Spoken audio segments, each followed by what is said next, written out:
This particular session had been designed, what we wanted Srijith to do is actually, we have a conversation, but we also lay out a lovely lunch using some of the inspirations from his menu in the many restaurants that he's designed. Sadly, we didn't have enough money to do that, but Mimi Gates has sort of suggested that we do that at the installation park, so we went out and checked that out.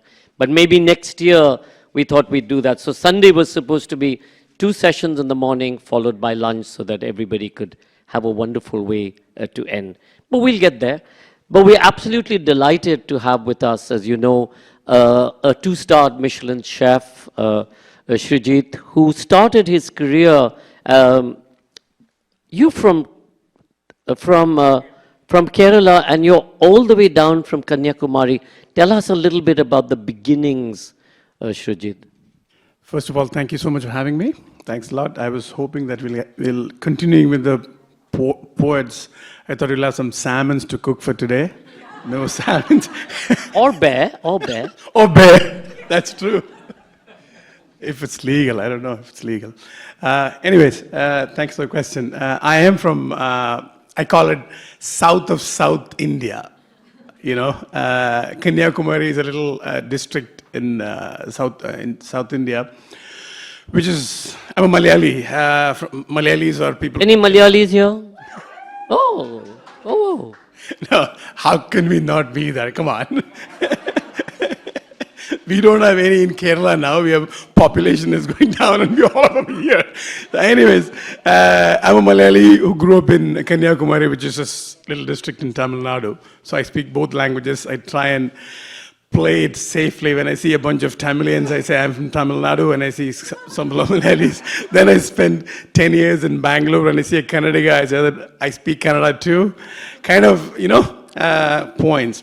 So yes, Kanyakumari is a little district in south of Tamil Nadu or south of South India. I grew up in a village. What is the question? Is that it? Your influences, and how did you get around cooking? Not that every lad in the village goes and starts beginning to cook. Yeah, sure. You used to do your homework in the kitchen. Yeah, I mean, I grew up in a joint family, like huge, big joint family. Grandmother was our kind of executive chef at home. We have a big joint family, kitchens, you know, a lot of farmland and things like coconut orchards and paddy fields and stuff like that. So there's always a lot of people working. So there's a lot of cooking happening at the house. We used to have kitchens. Those days, kitchens are not inside the house, it's outside the house. Like there's a kitchen building itself. So if we go there, we just have big pots of rice cooking and huge lentils boiling and all kind of tapiocas boiling and all this stuff like that. So I was always a curious kid, not because I liked to cook then. I like to eat. You know what I mean? I always enjoyed eating. So my place was, I always chose to be there instead of being elsewhere. So because of that curiosity grew, like, okay, vegetables coming as a very young little kid. It's coming in green form and all of a sudden it becomes brownish, it just boiling it, fire is doing something to it. So I always had that thing going in my mind, what does it do to this and how does it transform? That type of curiosity I always had. With absolutely no idea, or that I never thought in my mind that I would be a chef, or I mean, also that's the last thing my mom wanted me to be. Doctor, engineer, accountant? Yeah, as usual, same thing. Doctor was the number one. Well, chefs are also doctors. They give us the right thing to eat. If you miss that doctor thing, then you at least become an engineer. And pots and pans, pretty, you know, engineering. You go down on the ladder. So I just completely, you know, she totally lost that. I mean, she didn't get anything out of me then. Of course, now she's okay with that, but still okay. But you then went on, you chose to move to New York and actually learn the culinary. No, actually, yeah, that was later. I started, I went for, what is it called? We call it hotel management or culinary education, whatever it is. So I did a bachelor's in that and then worked for a couple of years in Bangalore. That's where my Kannada comes into place. If any Kannadigas here? There you go. I noticed some of them have been waving for both Kerala and Karnataka. Like me. Especially Lily at the back. I worked in those days we didn't have, restaurants were not like this type of sort of restaurants. So we always work in hotels to learn how to cook and stuff like that. And then I moved to... And you were in which hotel in Bangalore? Oh, the first job I got was as an apprenticeship cook or whatever it call it. That was in the Oberoi, Bangalore. Potatoes? Yeah, potato peeling, slicing onions, In the Oberoi, is that a very sophisticated slicing onion? Or yeah, I don't is it know. an onion as an onion as an onion? At least they tell us that it's sophisticated. I don't know. It's the same thing. But anyway. White potato, maybe? Yeah, white. so 2 years of that, and then I was a little bit of a maverick. So when I started my cooking, again, I didn't want to cook Indian food because those days, think about it, okay? Now I feel so bad. I thought Indian food wasn't a big thing. It wasn't, it was like little low, something of, not to that level of me. So I thought, okay, let me learn something non-Indian. That was my mindset. So I used to go ask my section chef saying that, listen, I don't want to go to an Indian, I don't want to train myself in Indian food. I just want to I just go around and ask, they used to have these festivals. They used to have this Swiss festival, they used to have that So I always try and pick those festivals. So I get to work with chefs who are coming from Europe. Those days we used to get chefs from Europe. I don't know about America much. I've seen most chefs coming from Europe those days. Burgers aren't quite, fine dining experience. Well, they are sometimes now, but hey. So I used to be that type of one of those kids. And then from there I moved on. I got older and wiser. I started learning about embracing my ethnicity, my food, cuisine, and all those things. Slowly moved on to, I got a little assignment in Maldives to work on a little restaurant on top of the water. From there, I went to Europe, staged in many places, came to US, in East Coast, did a year of Culinary Institute of America just to learn. I got an opportunity to come here. I didn't come to learn. I just wanted to see the place and experience what was happening in US at that point. So learning was kind of a trick to have somebody spend money on me. So all those things, and then yeah. Srijith, what was really interesting, I was watching Food Channel a couple of days ago because in America there's no other channel to watch, right? News is, yeah. So I was watching food, and there was this show. Some of you may have seen it. Alice Kills the Cook or Alice Shoots the Cook or something. I don't know what it's called. But in that, in this Alice Kills whoever, they were doing a curry dish. They had the lady there who was supposed to beat Alice created a curry dish. And then when all the judges turned up to taste the dish, they were like, oh, this curry is just overpowering my mashed potato. And I can't taste the mashed potato. I can only taste curry. So how did you sort of civilize the curry? What is curry? What the hell is curry? What the hell is curry? I don't know. I don't know if you all know. There's nothing called curry, number one. We just call it for convenience sake. Honestly, that word curry comes from a word called kari, K-A-R-I, which is actually a Tamil word for meat. You know what I mean? So when you stew meat in water or whatever it is, that's how it came. Unless anyone has a better... No, it's actually Madras curry powder, with the Brits sort of invented in this yellow tin. Many of you would have had it in your homes. Madras curry. Horrible. Rectangular kind of a thing. No, it was a yellow sort of golden whatever it is. Yeah. I don't know if somebody has a better explanation for this curry thing. Even I use the word curry because anything with a gravy now, it's curry. But technically speaking, I have no idea what curry is. I've been cooking for the last 25 years. I have no idea what curry is. So the question was what... How did you sort of make this Indian cuisine, which is known as curry, in such a way that 2 Michelin stars, not just one, folks, 2. I mean, come on.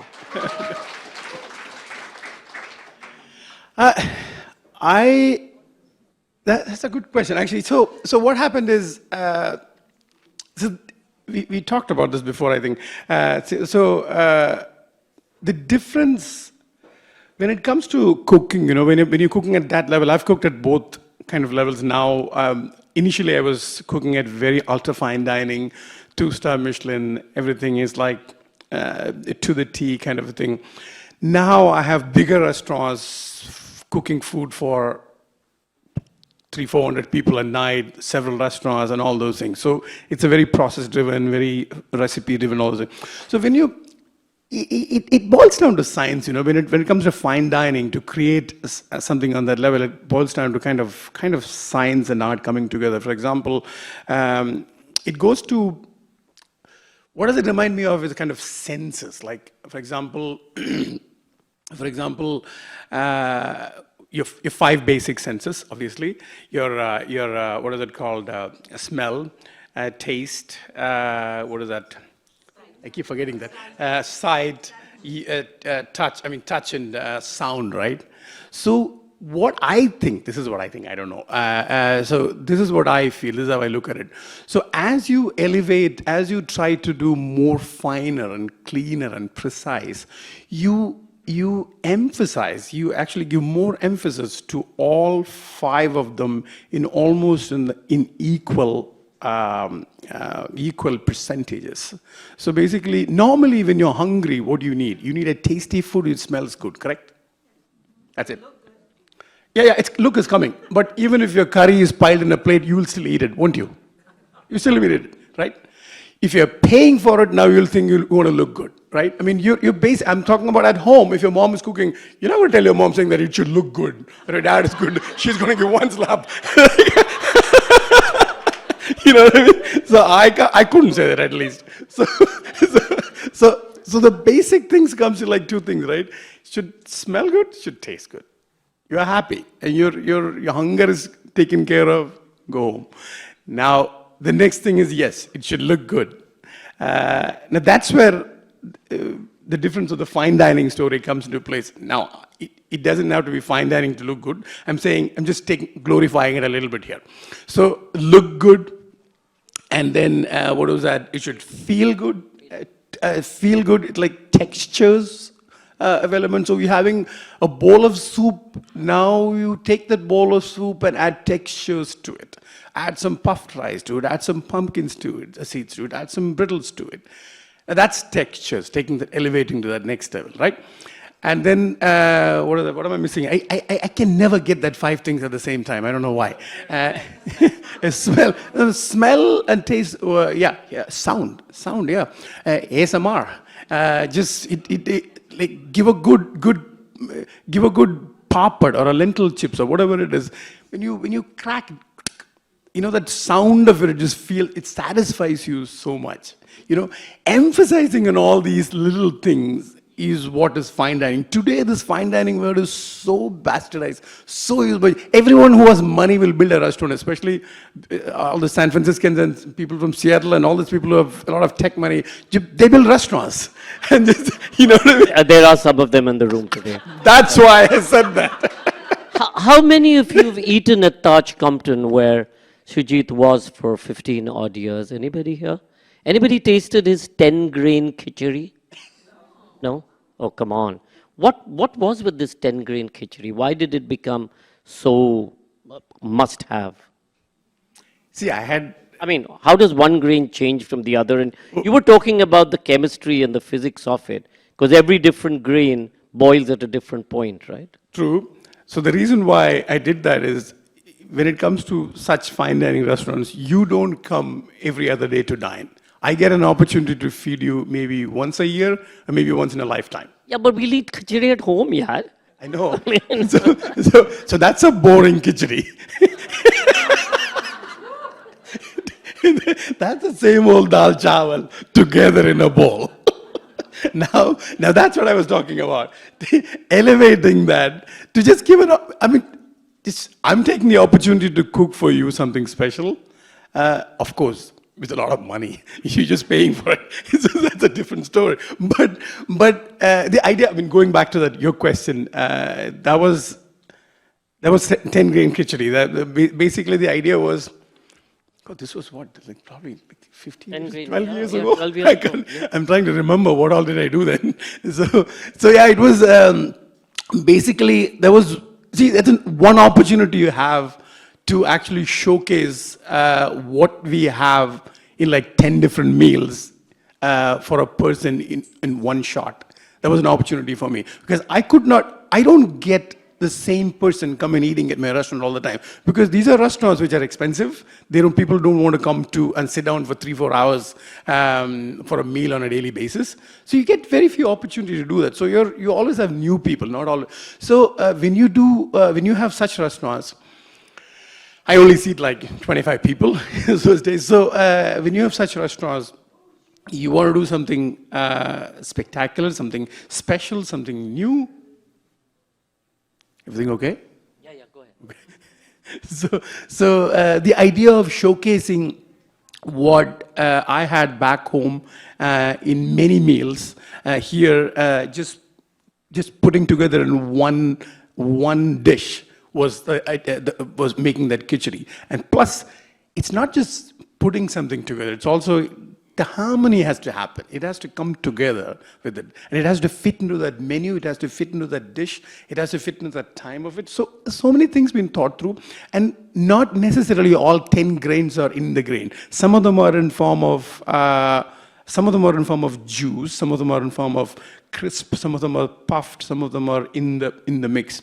So I thought it was a perfect harmony. It was the most extra for, anybody who knows khichdi, and I don't eat khichdi, is vegetarian. And even when I'm ill. But when you went there and you tried this khichdi, it was just, as he said, the texture, it had texture, it had the sound when you broke something, it had the flavor, and he used the superfood ghee as a sort of, as his sort of dressing. But in California, the other thing that you did is you experimented a lot with the fare in California. Your lobster was amazing. The vegetables that you used were absolutely delicious, even for a strictly non-vegetarian for me. Yeah, I mean, I was very lucky. That was not my plan. I mean, that was not my, I didn't invent any of those things. I didn't come up with it. But I just thought that I should make use of what's available in Northern California, where I was, San Francisco, to the fullest of what I can and take advantage of the seasons of that.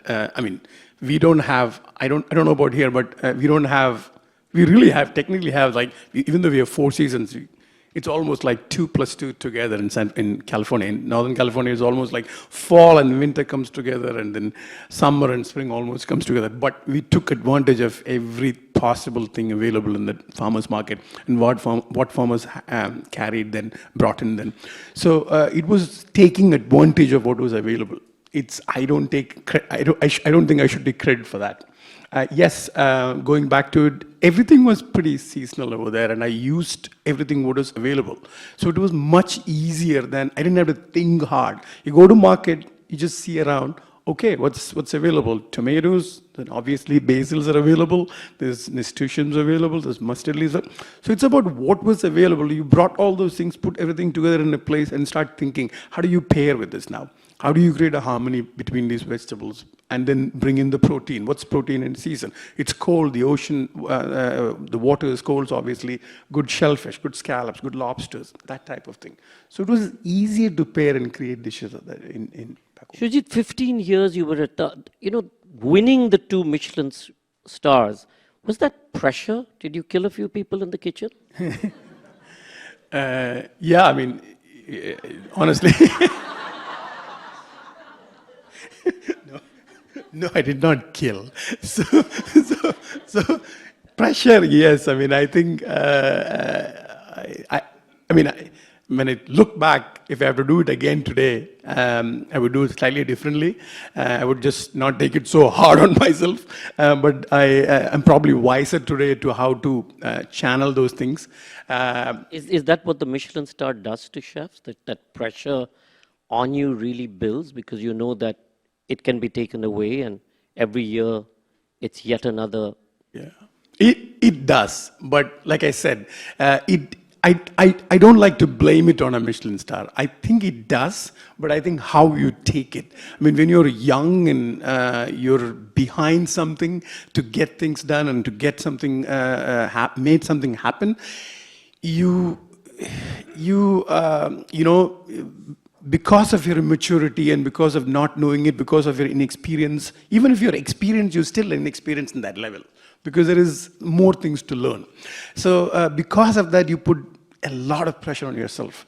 I think these days, there are ways to approach us. I don't know about these days, but I'm saying today, to me, I know how to approach it in a better way. To take it, to channel it, and I know how to channel it in the right way and just make it happen without going through all that pain I went through.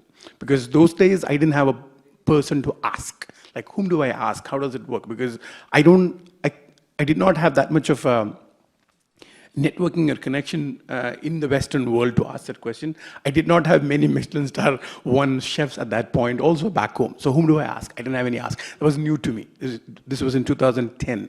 So at that point, we had few chefs in London who had stars. Sridham at Cuisine. Some of you may have eaten at Cuisine. Yeah, 2 stars were at that level. It was we were probably the first one or something like that. It was a little difficult, and plus the artificial pressure you put on yourself was more than anything else. You're thinking, like, you're getting paranoid. Okay, is that guy going to be sitting in the restaurant today? Is he going to come today? I'm talking about the Michelin inspector.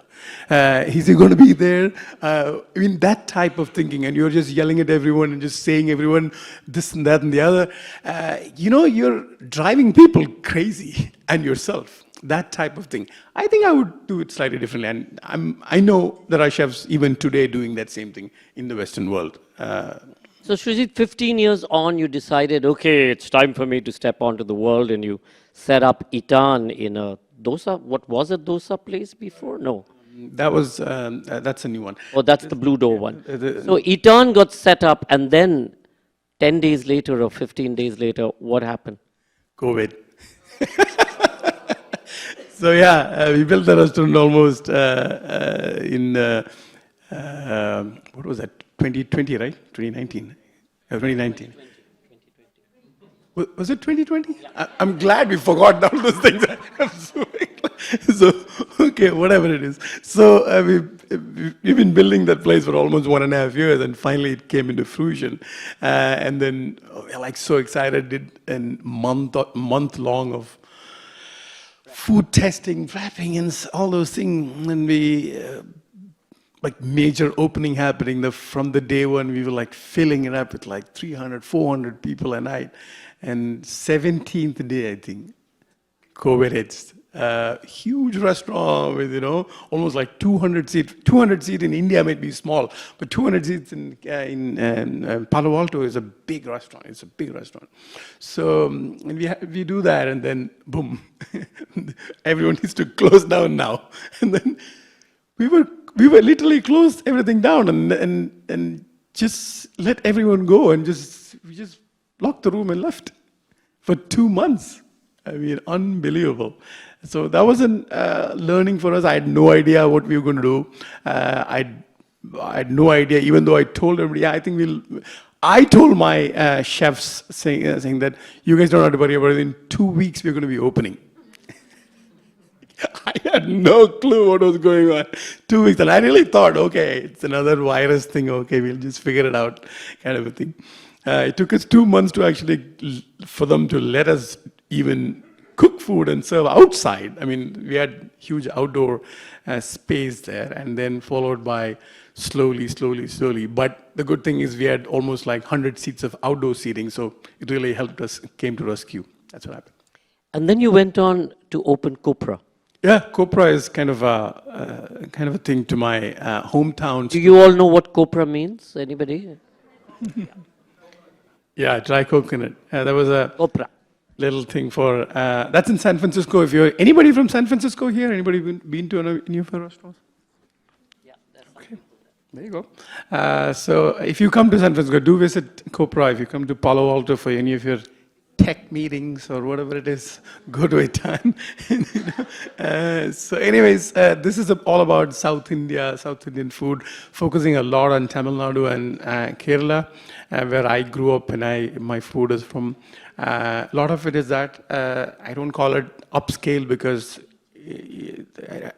I mean, technically you can call it upscale, but I don't just call it because it's pure South Indian food. There is no unnecessary messing around with any food there. It's purely South Indian food. What I eat at home, I enjoyed with my parents and my folks, and the same food we serve over there. Yeah.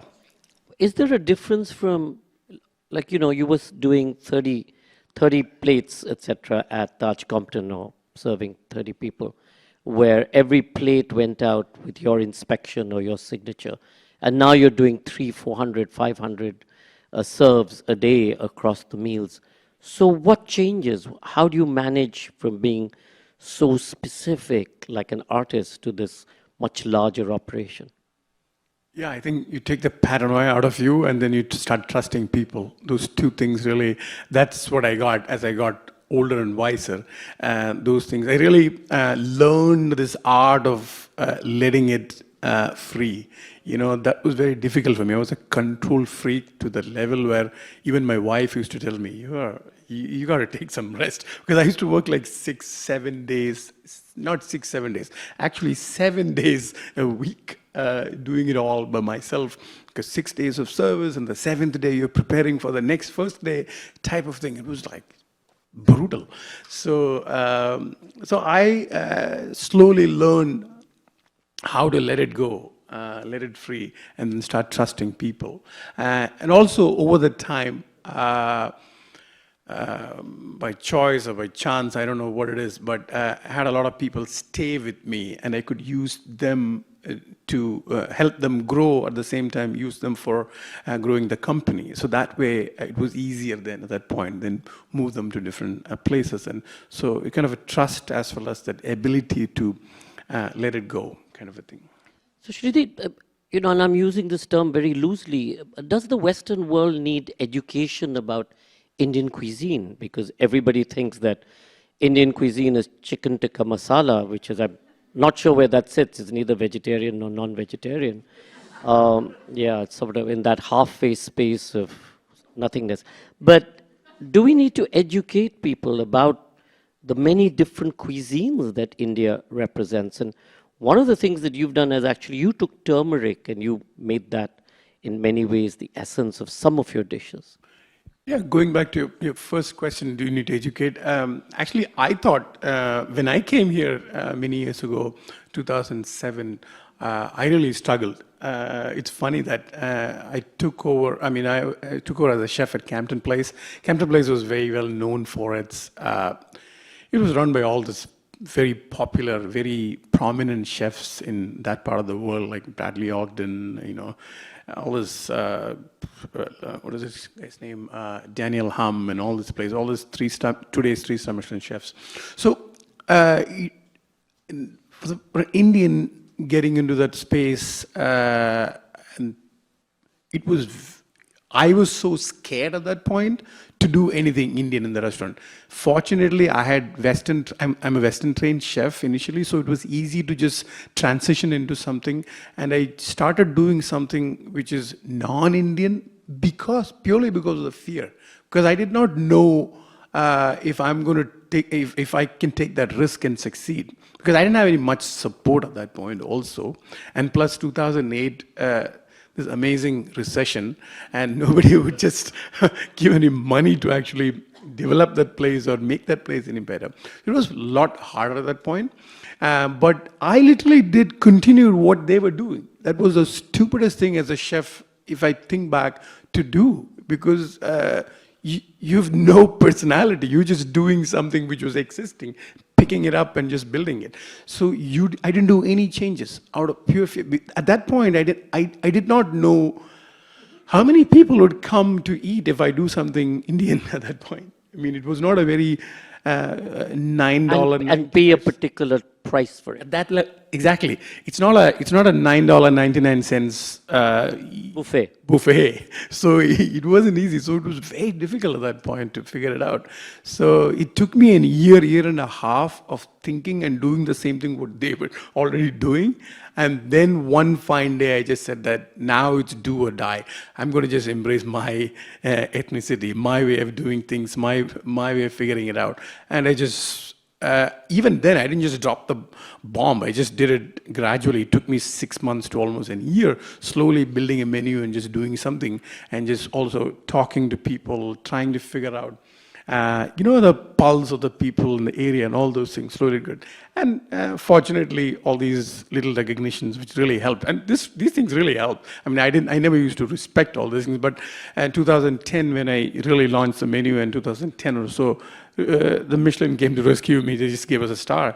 And then What did you serve on that occasion? What were the dishes already there? Was the yogurt there, and was the lobster there, and the chili? None of those things. I mean, it was a different menu. It was a very short menu. What it wasn't was a full-on tasting menu. It was about. That's a good question. I can't even remember all those things now. And now, yeah, it was a 5-course taster with locally sourced duck, and there was a scallop dish. I remember all those things. It's very simple, basic, but well-made food. There was no serious, I call it did not have a serious personality to that whole menu, but it is out of sheer fear because I had no support. It was just me, and then trying to just figure it out. It was a hotel running its own course, and in hotels, restaurants are always an amenity. It's not a main source of thing. For me, restaurant was the main thing, so I had to really focus and just build something which I wanted to do, kind of a thing. So. Basically, 2010 we got there, and the Chronicle, San Francisco Chronicle, gave us I think 3.5 stars or whatever it is. It was a big deal. I mean, at that point, that woke a few people up in the company. I used to work for Taj. So, I mean, Taj in San Francisco was a very different operation than Taj in India then. Nobody used to come this side, nobody used to look at what is happening, kind of a thing situation.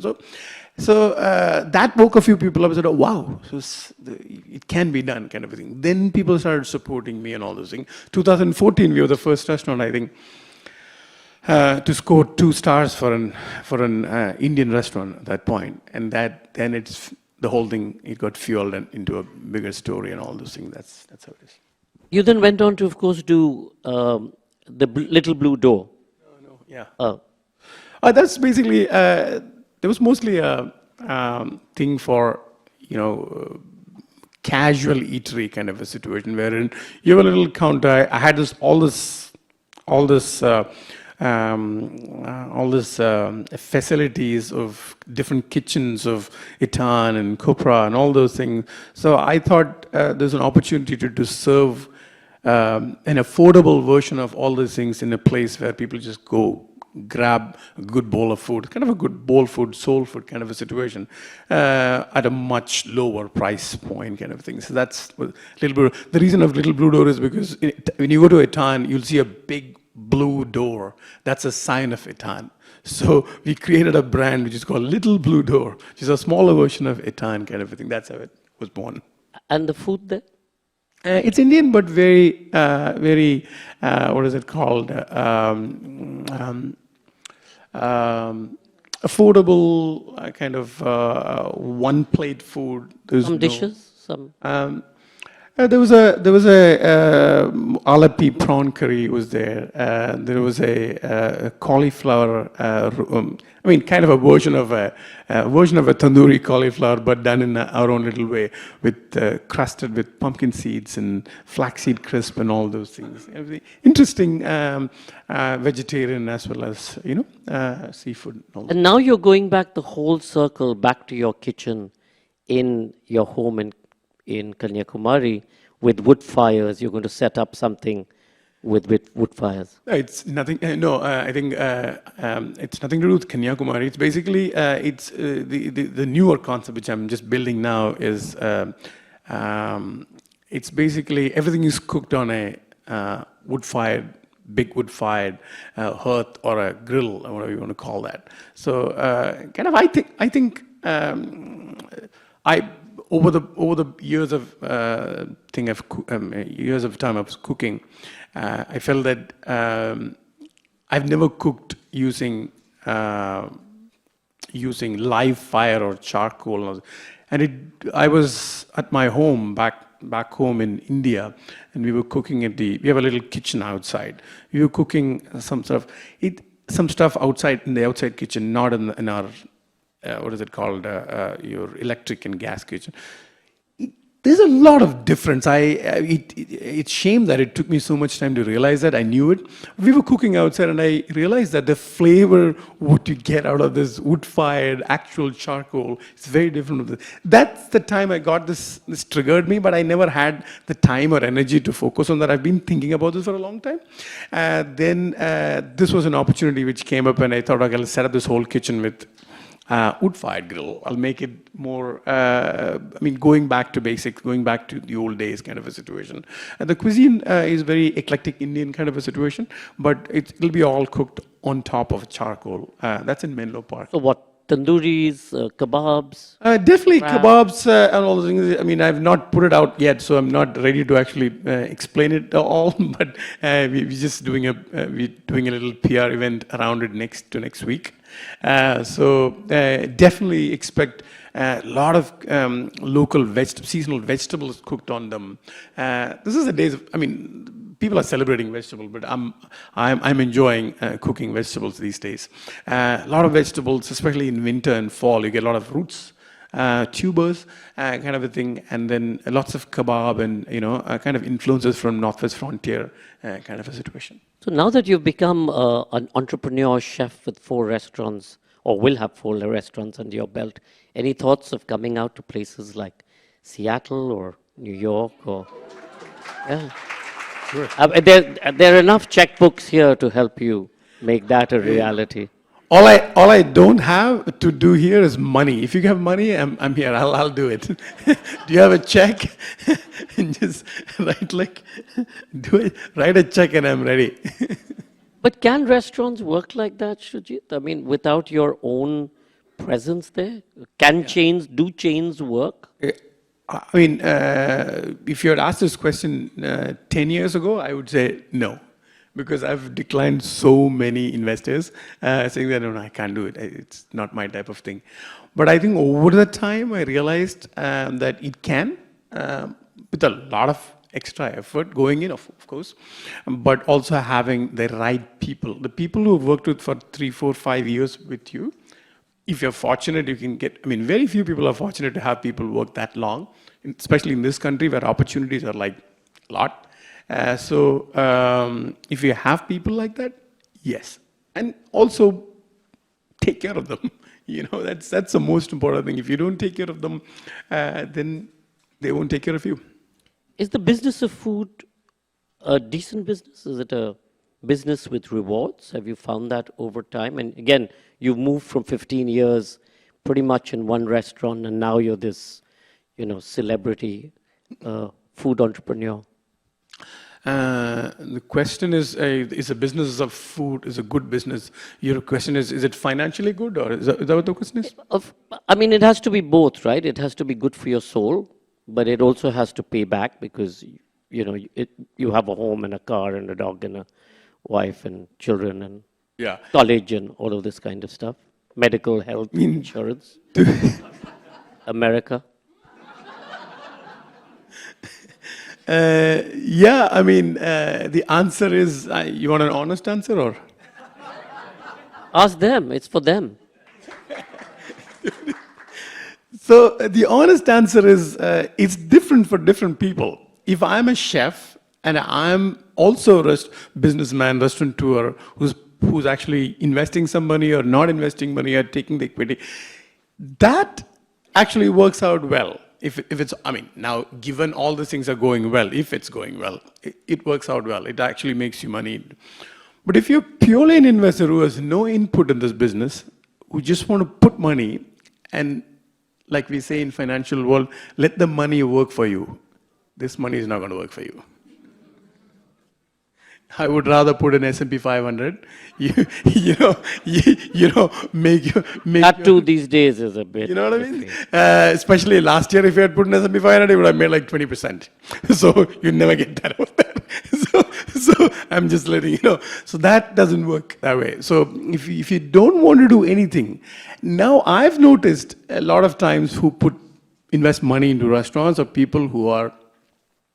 Now I'm talking purely about United States. I'm not talking about India. Okay, India, you cannot set up a sweatshop here. So it's a different story. I mean, so I'm talking about US. I've only done business in US.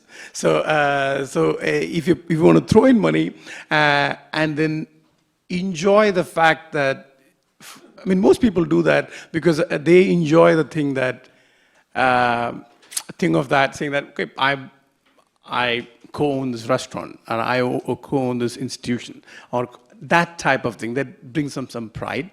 And most people I've seen who put a lot of money into this are people who are not like immediately interested in returns of that, but enjoy the fruit of that, what you get out of that, pleasure what you get out of going to the restaurant and taking the people to that type of thing.